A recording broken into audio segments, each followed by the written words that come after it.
On MorningLine, our guest, Davidson County Sheriff Darren Hall, taking your calls. Final segment with our guest this morning. I wanted to ask you this too, and we mentioned this during the commercial break about the situation on the police officer shot in Metro last week. And I'm going to look into more of this. But can you tell me, there's some concern, or someone who has a staff that serves warrants. This guy that was involved, who ended up taking his life, was not from Tennessee, but he was here. Talk about what you've heard or what your concerns might be about this. Yeah, and I haven't looked in a whole lot of detail, but years ago, and when I in a different job here, you know, the parole situation from other states, it used to be pretty difficult to get another state to take someone on parole for you or for the state. Again, that's a state function; it's not the county. But we had inmates who were trying to parole to other states or other locations, and my understanding then was that they had to allow you to come to another state on parole. One of the questions I think that's worth asking is, you know, what was this person doing here? Did the state of Tennessee accept him on parole? And was that an agreement that we took, and how well were we supervising him? I just think those are fair questions. I don't... so your understanding is that he didn't just jump parole and leave here. He was here within his rights. That's the way I understand it at this point. Okay, I'll check that. Yeah. So the thinking would be that he was given permission to come here from, was it New York State? New York, yeah. And that he was here, and that there was some kind of, you know, why would we accept someone with his background in this state? And we were aware of it. Yeah, and again, it may have changed some, but the reality of it is, you know, if he's allowed to come here, that's fine too. Were we supervising him? How much work was done in looking into him before he came here? Those are just fair questions. An officer was shot and could have been killed, and I just think it's a good time to look into those types of things, as we would anytime we have a mistake or an area in our operation that goes wrong. It's just something to ask. I was concerned about if he was, you know, fleeing New York. That's one thing, obviously. If he was down here as an agreement to come back to Tennessee from New York, I just was curious about how that really operated in him getting here, and then, quite frankly, the supervision of him once he got here. And your understanding is there was an agreement? Yeah, that's at least the way I understood it. He was allowed to come here, and that has to be under the parole system here. We'll check on that. That's a good point. Hey, sober ride.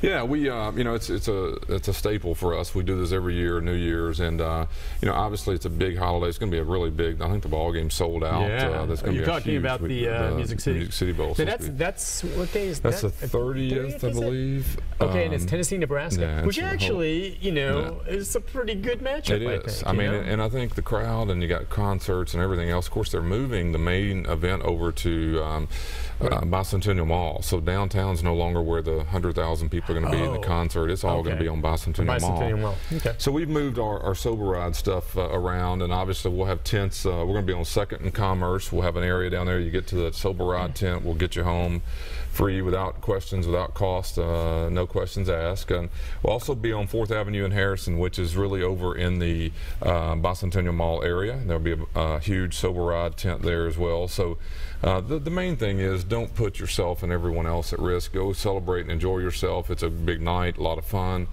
But there's really no excuse. There's a lot of opportunities with you know, these other opportunities to drive and ride home. This is it's a community service project we do every year. We'll have over 100 of our staff giving up their weekend night or their holiday night to do it for the community. It's a great service, man. I know sheriff's departments around the country do. You guys have always done a great job with it. Now, sober ride. That means you will give a ride to anyone, regardless of the enhancement of what they've taken. Meaning, it's not just liquor. They could be under the influence of a narcotic. You wouldn't know necessarily, but if you are impaired, no questions asked. Right. We're not asking where you got it, what you got, and we're not taking you to another party. No parties. That's a good point. We're not Uber. You're saying if you're downtown, or if after the game you've had a few too many beers, you don't want to drive.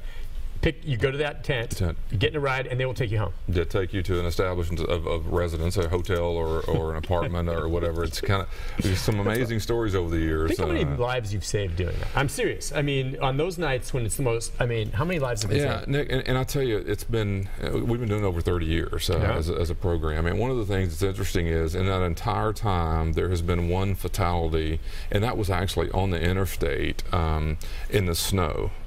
It was not related to any drinking and driving, but there was. You're saying a fatality on a night when sober ride is being offered? Every year for 30. Really? Think about that, on that night, and obviously millions of people were driving. See, that's crazy. Time. I would have thought there would have been more. I mean, you can only get so many, and you know there's going to be people that know sober rides there, and they're not going to bother going for it, and they're going to drive anyway. Even so, though, you get to enough of them that there have not been other fatalities on nights you've done. The entire, holy cow! Yeah, it's a long time, and really, it is, and that means it's working. Volume, we've taken thousands upon thousands of people home over those years, and it's just, you know, it's a really neat service, and I think it's to our staff get a lot of credit. They give up a night that everybody else is having fun, and they don't get paid a penny, and they're out there giving up, and they drive, and it's become a part of who we are. We do it at St. Patrick's Day, but really New Year's is a big one. I gotta be honest with you. I mean, I understand giving up, and I think it's wonderful they do that.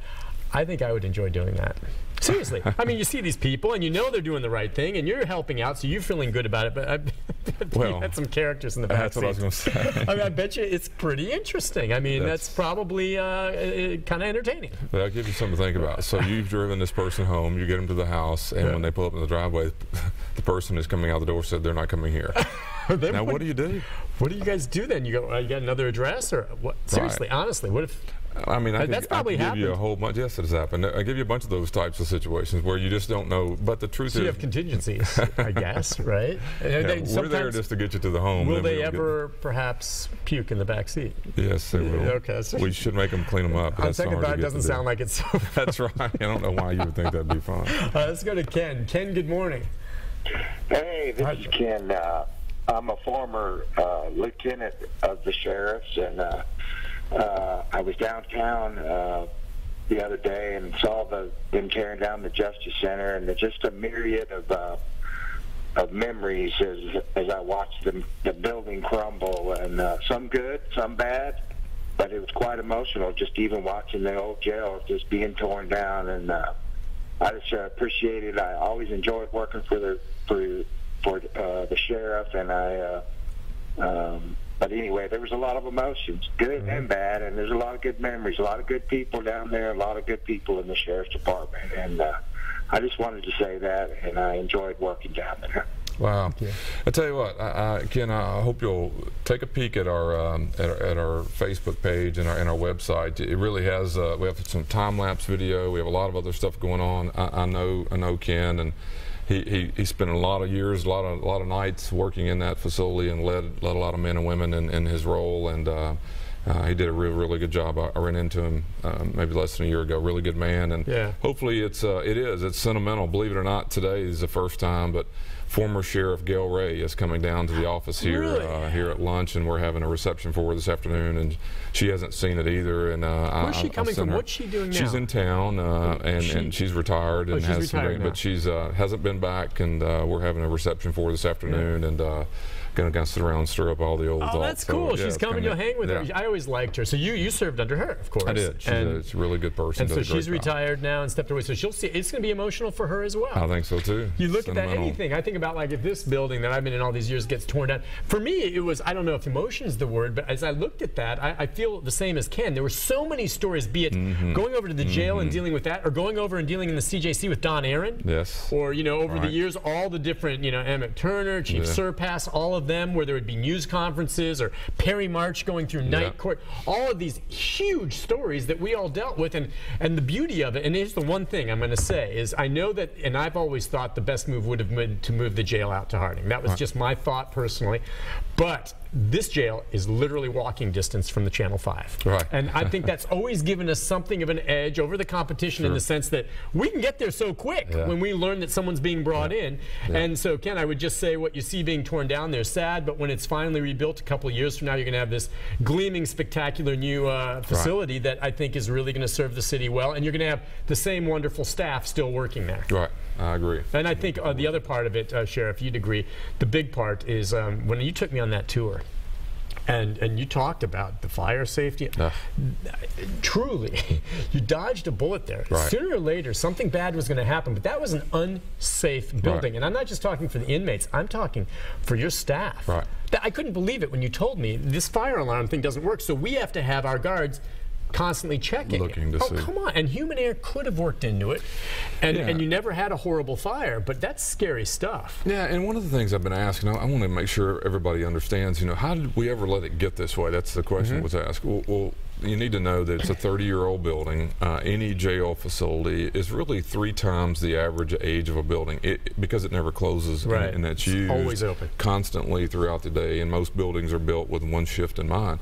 The second part of that is that building was built for 380 people. We had 1,200 in it, nearly 2,000 for a period of time, and so it was overused, and it was over 30 years old, and you do all that, and then quite frankly, the building wasn't designed very well. I mean, you put the kitchen in a strange place, and elevators in buildings like this, and the way it was designed, it leaked, rain all the time, had all sorts of problems, and so it's not a building that you let wear out. I mean, I was there really most of those years. I was there from the late 80s until now, and so it's just always had problems, and so I just think it's worth remembering. And as you said, it wore out. The equipment inside the building, to replace it would have been expensive, and I went to meet with Mayor Dean at the time and said, here's the deal.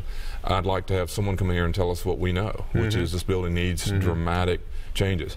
One thing you could have done would have been to retrofit and improve it, but you're spending millions of dollars in a bad design. Yeah. And so it was ultimately the best decision to make, but I can't tell you how many nights, all the way up until the time we moved the last inmate, that I really feared something tragic happening for the inmate population and of course the staff, because it wasn't with the best in mind. It needed some other things to make it safe, and we, now that it's gone, I can say this. I never said it publicly, but we literally, and this is a true story, the inmates could open their own doors. Now they didn't all know that, but we had the locking systems weren't working appropriately. So the doors, they could, if they pulled on them, but they didn't bother trying. And we had all kinds of problems trying to keep that going. Wow. So yeah, I can see why you wouldn't go public with that. Right. We had all kinds of problems happening, and it was like, let's just get this thing closed. And well, it's the right thing. And hey, Sheriff, listen.